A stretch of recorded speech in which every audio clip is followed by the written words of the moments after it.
जय हिंद दोस्तों, विनिस्टार अकेडमी पर आप सभी का स्वागत है। दोस्तों, जैसा कि हमारे चैनल पर उत्तर प्रदेश लेखपाल हो या लोअर पीसीएस की भर्ती हो, सभी को लेकर जो जीके जीएस की सीरीज चलाई जा रही है, तो आज एक महत्वपूर्ण वीडियो फिर से आ गया है, उत्तर प्रदेश लेखपाल करंट अफेयर। जी हाँ दोस्तों, इसमें उत्तर प्रदेश के जो स्पेशल करंट अफेयर होंगे उनको देखा जाएगा और बहुत महत्वपूर्ण वीडियो होने वाला है। आप सभी के एग्जाम के लिए बिल्कुल हूबहू प्रश्न वहाँ पे आपके पेपर में फंसने वाले हैं, इसलिए आप वीडियो को तनिक भी स्किप नहीं करिएगा, पूरे क्वेश्चन को देखिएगा और इसको नोट कर लीजिएगा या स्क्रीनशॉट ले लीजिएगा, जिससे आपके एग्जाम टाइम में आप रिविजन कर सकें। ठीक है, तो बहुत इंपॉर्टेंट प्रश्न होने वाले हैं और सारे जो डाटा वाइज रहेंगे सभी प्रश्न रहेंगे। इससे पहले भी बहुत सारी वीडियो दे चुका हूं, अगर आपने वीडियो नहीं देखा है, चाहे ईवीएस हो या आपके विज्ञान प्रतियोगी हो और प्रोटोकॉल वगैरह हो, तो सारे वीडियो मैंने डिस्क्रिप्शन बॉक्स में प्लेलिस्ट का लिंक दे रखा है, वहां से आप उसे देख सकते हैं। बहुत महत्वपूर्ण आप सभी के लिए होने वाला है। यहाँ पे आपका समय न लेकर मैं आपको स्टार्ट करता हूँ जो आपके करंट अफेयर हैं और इम्पोर्टेंट है वो। आपके चैनल पर नए हैं तो चैनल से जुड़ जाइए और चैनल को सब्सक्राइब कर लीजिए, साथ में बेल आइकन दबा लीजिए,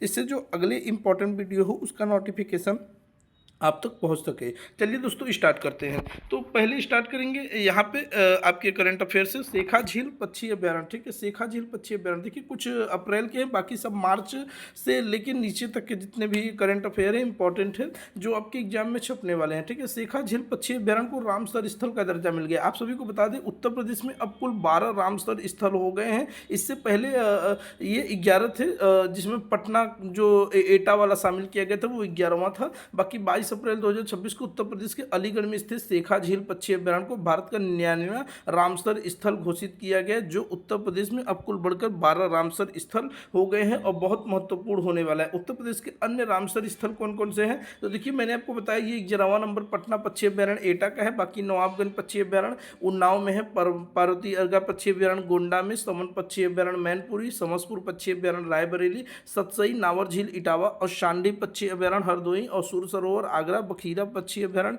संत कबीर नगर, ऊपरी गंगा नदी बुलंदशहर तथा हैदरपुर आर्द्रभूमि जो मुजफ्फरनगर, ये सारे आपके जो 12 आपके यहाँ पे रामसर स्थल है वो दिए गए हैं। और यहीं से आपके प्रश्न भी यूपी जीके में बन जाते हैं, करंट में बने या आपके जो स्टैटिक हो उसमें बन जाते हैं, तो आप लोग इसे जरूर देख लीजिएगा, बहुत महत्वपूर्ण होने वाला है। हम नेक्स्ट प्रश्न को देखेंगे। टाटा मोटर्स लखनऊ प्लांट से 10 लाखवां वाणिज्यिक वाहन का शुभारंभ हुआ है, ये भी बहुत इंपॉर्टेंट है। 15 अप्रैल 2026 को मुख्यमंत्री योगी आदित्यनाथ जी ने टाटा मोटर्स प्लांट से 10 लाखवां वाणिज्यिक वाहन से हरी झंडी दिखाकर रवाना किया। इसका कारण क्या था, यह उपलब्धि भारत में शून्य उत्सर्जन जो आपका कार्बन वाला चल रहा है, शून्य उत्सर्जन जीरो इमिशन आधारित स्वच्छ सार्वजनिक परिवहन दिशा में एक महत्वपूर्ण मील का पत्थर होने वाला है। नेक्स्ट है हमारा उत्तर प्रदेश में सारस सर्किट विकास योजना, आपके लिए एग्जाम में बहुत इंपॉर्टेंट है। मार्च 2026 में उत्तर प्रदेश सरकार ने सारस क्रेन, जो उत्तर प्रदेश में राजकीय पशु है सारस क्रेन, उसके ऊपर सारस क्रेन के संरक्षण और इको पर्यटन,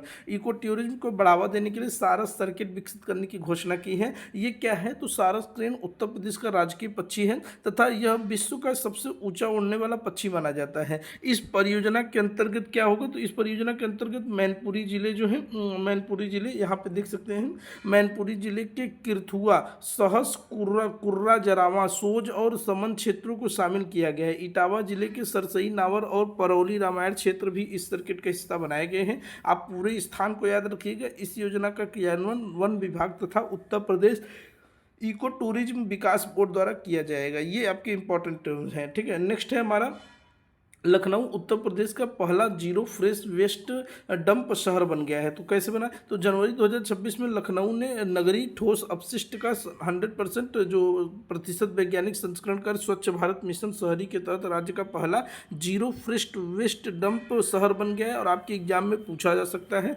कौन सा शहर उत्तर प्रदेश का जीरो फ्रेश वेस्ट डंप शहर बना है, तो लखनऊ बना है। ठीक है, यह उपलब्धि 700 मीट्रिक टन प्रतिदिन क्षमता वाले सीवरेज ठोस अपशिष्ट प्रबंधन संयंत्र के संचालन के साथ संभव हुई है, जो कचरा वगैरह होता है उसके प्रबंधन के संयंत्र के साथ। ठीक है, next Uttar Pradesh safe mobility programme, अप्रैल 2026 में उत्तर प्रदेश सरकार ने महिला सशक्तिकरण के लिए सेफ मोबिलिटी प्रोग्राम की शुरुआत की, जिसका उद्देश्य सुरक्षित परिवहन और रोजगार सृजन है। इस योजना के तहत स्वयं सहायता समूह SHGs की महिलाओं को ई रिक्शा चालक के रूप में प्रशिक्षित किया जाएगा, और ताकि महिलाएं और लड़कियों के लिए सुरक्षित एवं एवं सुलभ परिवहन उपलब्ध हो सके। प्रारंभिक चरण में लगभग 1000 ई रिक्शा एसएचजी महिलाओं को उपलब्ध कराया जा रहा है। ठीक है, ये डाटा याद रखिएगा, 1000 ई रिक्शा महिलाओं को उपलब्ध कराया जाएगा। इस कार्यक्रम की शुरुआत अयोध्या, गोरखपुर, वाराणसी, कौशाम्बी और झांसी जिलों में की गई है। तो ये जिले याद रखिएगा। और इस योजना का डेवलपमेंट अल्टरनेटिक्स के तकनीकी सहयोग से उत्तर प्रदेश राज्य ग्रामीण आजीविका मिशन के अंतर्गत लागू की जा रही है। नेक्स्ट है हमारा, ध्यान दीजिएगा, यह जो शोध है आईआईटी कानपुर के भौतिक विभाग में सौम्यदि चटर्जी के उनको प्रोफेसर गोपाल हजरा के नेतृत्व में संपन्न किया गया। ये कुछ और करंट अफेयर आ गया है, तो ये आप माफी चाहते हैं। नेक्स्ट है, बरेली में हाईटेक मीडिया टावर निर्माण को स्वीकृति। ये बरेली के लिए है जहां पर हाईटेक मीडिया टावर निर्माण को स्वीकृति मिली है। उत्तर प्रदेश सरकार ने सार्वजनिक संचार तंत्र को सुदृढ़ करने तथा शहरी सौंदर्यीकरण को प्रोत्साहित करने के हेतु बरेली में राज्य के प्रथम हाईटेक मीडिया टावर के निर्माण को मंजूरी दे दी है। और इम्पोर्टेंट है, इस परियोजना को बरेली विकास प्राधिकरण बीडीए द्वारा लागू किया जाएगा। ठीक है, और यह जो पहली आपकी परियोजना है, देख सकते हैं, यह राज्य का पहला मीडिया टावर होगा जिसे बरेली उन्नत डिजिटल डिस्प्ले और संरचना अपनाने वाला अग्रणी शहर बनेगा। टावर की अनुमानित ऊंचाई लगभग 11 मीटर की होगी और इसमें लगभग 8 मीटर का घुमावदार एलईडी डिस्प्ले एरिया स्थापित किया जाएगा। ठीक है, परियोजना में सिंगापुर के गॉर्डन्स बाय द वे से प्रेरित आधुनिक एलईडी प्रकाश तकनीकी का उपयोग किया जाएगा। बहुत महत्वपूर्ण आप सभी के लिए होने वाला एग्जाम में, आप इसको जरूर स्क्रीनशॉट ले लीजिएगा। ठीक है, उत्तर प्रदेश का पहला आर्थिक सर्वेक्षण ये 2025-26 में प्रस्तुत किया गया। उत्तर प्रदेश सरकार ने राज्य विधानमंडल में अपना पहला आर्थिक सर्वेक्षण 2025-26 प्रस्तुत किया। इस सर्वेक्षण में निवेश प्रेरित विकास, मजबूत अवसंरचना, क्षेत्रीय विस्तार तथा नीतिगत सुधारों पर विशेष बल दिया गया। इस उद्देश्य से देश के सर्वाधिक जनसंख्या वाले राज्य को $1 ट्रिलियन की अर्थव्यवस्था बनाने में परिवर्तित करने की जो घोषणा थी वो हुई थी। उत्तर प्रदेश की आबकारी निर्यात नीति 2026 और 29 तक को मंजूरी मिली है। इसमें क्या है, फरवरी 2026 में उत्तर प्रदेश सरकार ने 2026-27 से 28-29 तक के लिए एक विशेष आबकारी निर्यात नीति को मंजूरी दी है। इसके साथ ही उत्तर प्रदेश देश का पहला राज्य बन गया है जिसने आबकारी क्षेत्र हेतु अलग निर्यात केंद्रीय नीति लागू की है। उत्तर प्रदेश में state health system resource centre का उद्घाटन। उत्तर प्रदेश सरकार ने स्वास्थ्य सेवाओं की डिलीवरी को सुदृढ़ करने उद्देश्य से state health system resource centre का स्थापना किया है। यह पहल जो है वो राज्य के विकसित उत्तर प्रदेश 2047 के विजन के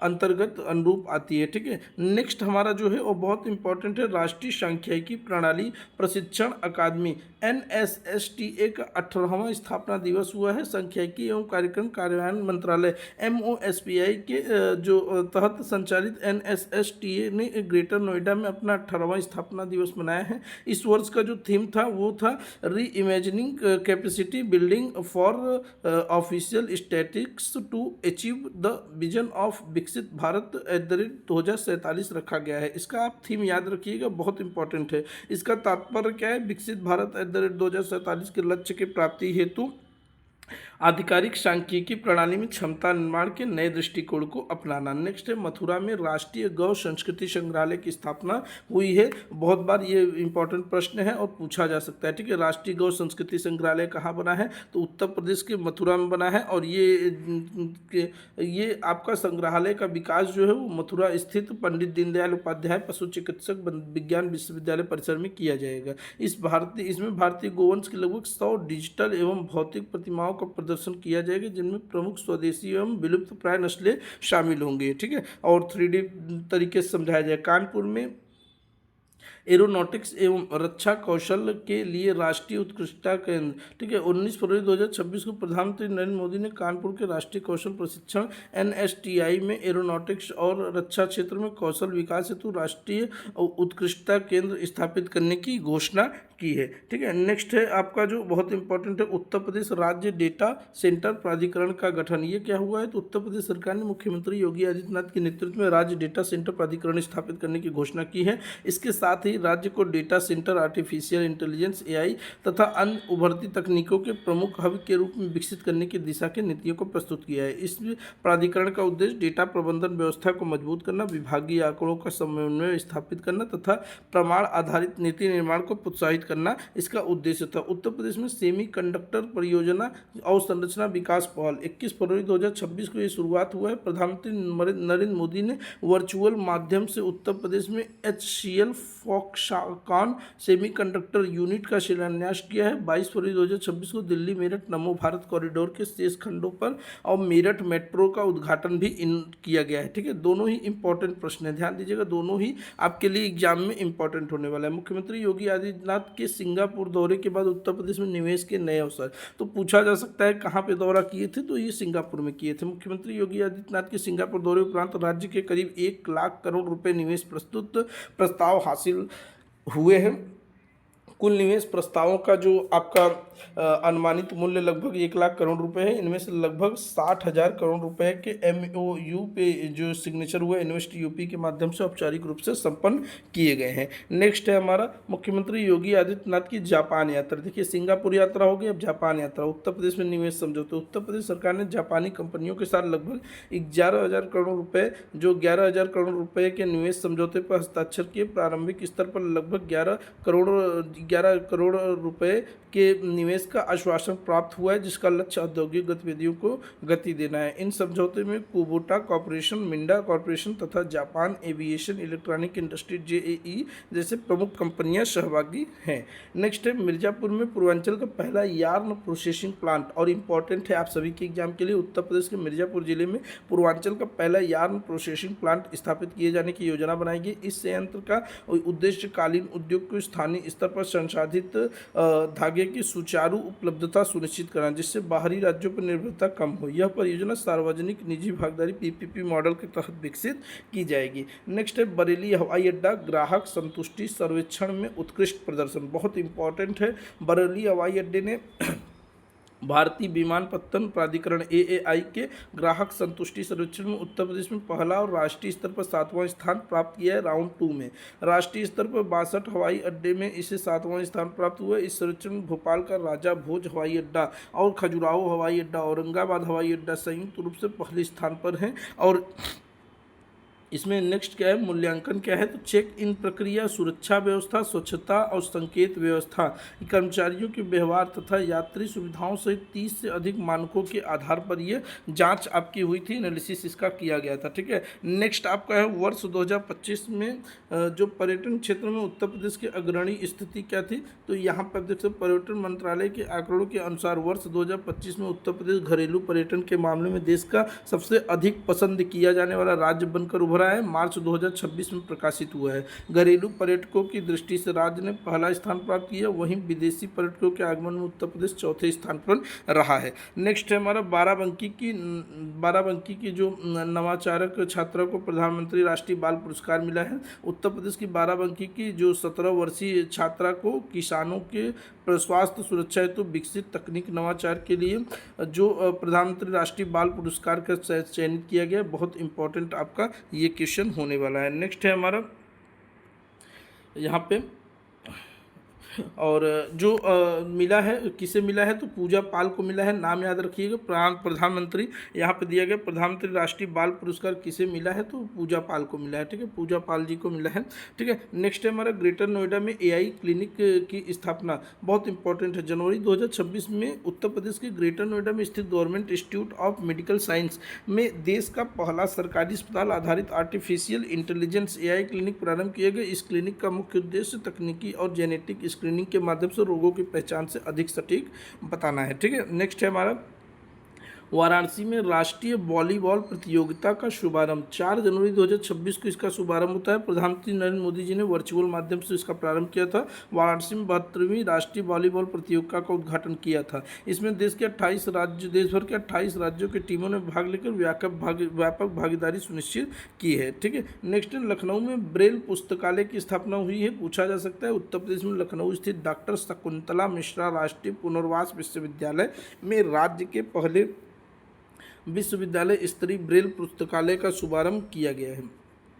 इस पुस्तकालय का उद्घाटन लुई ब्रेल की जयंती के अवसर पर किया गया। यह सुविधा विश्वविद्यालय के स्वामी विवेकानंद केंद्रीय पुस्तकालय के पहली मंजिल पर विकसित की गई है। पुस्तकालय में राष्ट्रीय शिक्षा नीति के अनुरूप 54 स्नातक और स्नातकोत्तर पाठ्यक्रमों से संबंधित 4000 से अधिक ब्रेल पुस्तकों का संग्रह उपलब्ध किया गया है। नेक्स्ट है हमारा डीरेगुलेशन 10 रिपोर्ट में उत्तर प्रदेश की अग्रणी स्थिति आया है। जनवरी 2026 में जारी केंद्र सरकार की डीरेगुलेशन 10 रिपोर्ट में उत्तर प्रदेश के राज्यों के बीच प्रथम स्थान प्राप्त हुआ है। इस पहल का लक्ष्य नियामक ढांचे को सरल बनाकर प्रक्रियाओं को अधिक प्रभावी और पारदर्शी बनाना है। इसका उद्देश्य व्यावसायिक गतिविधियों को आसान बनाना और निवेशकों के लिए अनुकूल वातावरण तैयार करना है।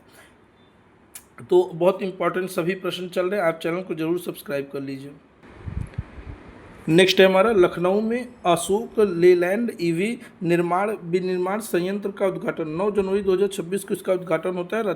रक्षा मंत्री राजनाथ सिंह और मुख्यमंत्री योगी आदित्यनाथ ने केंद्रीय मंत्री नितिन गडकरी और HD कुमार स्वामी की उपस्थिति में लखनऊ में अशोक लेलैंड की इलेक्ट्रिक वाहन निर्माण इकाई का शुभारंभ किया था। इस परियोजना में लगभग 1000 रुपये करोड़ का निवेश किया गया था। संयंत्र की शुरुआत जो थी, शुरुआती उत्पादन क्षमता सालाना 2500 इलेक्ट्रिक वाहनों की है, जिसे भविष्य में 5000 यूनिट प्रति वर्ष तक बढ़ाया जा सकता है। यह इकाई विशेष रूप से ई बस निर्माण पर केंद्रित है। नेक्स्ट है हमारा लखनऊ में क्षेत्रीय AI इम्पैक्ट कॉन्फ्रेंस 2026 का आयोजन हुआ है। जनवरी 2026 में उत्तर प्रदेश ने लखनऊ में क्षेत्रीय AI इम्पैक्ट कॉन्फ्रेंस 2026 और AI कार्यकारी समूह की चौथी बैठक का सफल आयोजन किया है। इस कार्यक्रम का आयोजन उत्तर प्रदेश सरकार एवं इंडिया AI के सहयोग तथा इलेक्ट्रॉनिकी एवं सूचना प्रौद्योगिकी मंत्रालय के समर्थन से किया गया। इस अवसर पर UPAI मिशन की घोषणा की गई है और बहुत महत्वपूर्ण आपका होने वाला है। उत्तर प्रदेश में न्यूनतम मजदूरी में अंतरिम वृद्धि,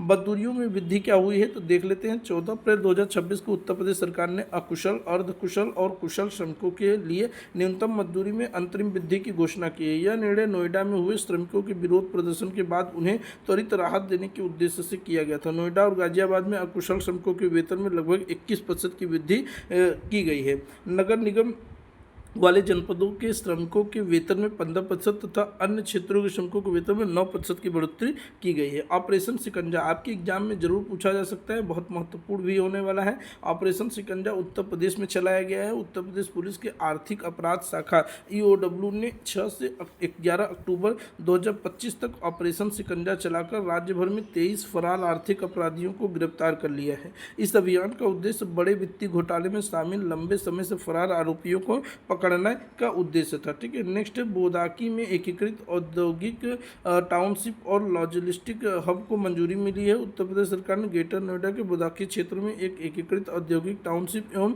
लॉजिस्टिक हब विकसित करने की मंजूरी दी है। कहाँ पे दी है तो ग्रेटर नोएडा में। ठीक है। नेक्स्ट है हमारा बहुत इंपॉर्टेंट है, उन्नाव में AI संवर्धित निजी विश्वविद्यालय परिषद का उद्घाटन। उत्तर प्रदेश सरकार के नेतृत्व में उन्नाव में देश के पहले निजी AI सक्षम बहुविषयक चंडीगढ़ विश्वविद्यालय परिषद का उद्घाटन किया गया है। और इसमें क्या है तो यह पहल उच्च शिक्षा के लिए क्षेत्र में तकनीकी नवाचार को बढ़ावा देने की दिशा में एक महत्वपूर्ण कदम है। इस विश्वविद्यालय का लक्ष्य शिक्षा प्रणाली में कृत्रिम बुद्धिमत्ता AI और आधुनिक तकनीकों का समावेश करना इसका उद्देश्य था। नेक्स्ट है हमारा लखनऊ को देश का पहला AI सिटी बनाने की पहल चल रही है और ये क्वेश्चन पूछा जा सकता है। उत्तर प्रदेश सरकार ने लखनऊ को देश का पहला AI सिटी बनाने के लिए 10,000 करोड़ रुपए से अधिक के बड़े निवेश की योजना बनाई। इस पहल का लक्ष्य राज्य में उन्नत कृत्रिम बुद्धिमत्ता आधारित पारिस्थितिकी तंत्र की स्थापना करना है। इसके तहत जो 10,000 GPUs उन्नत मल्टी मॉडल भाषा मॉडल और एक समर्पित AI इनोवेशन सेंटर स्थापित किया जाएगा।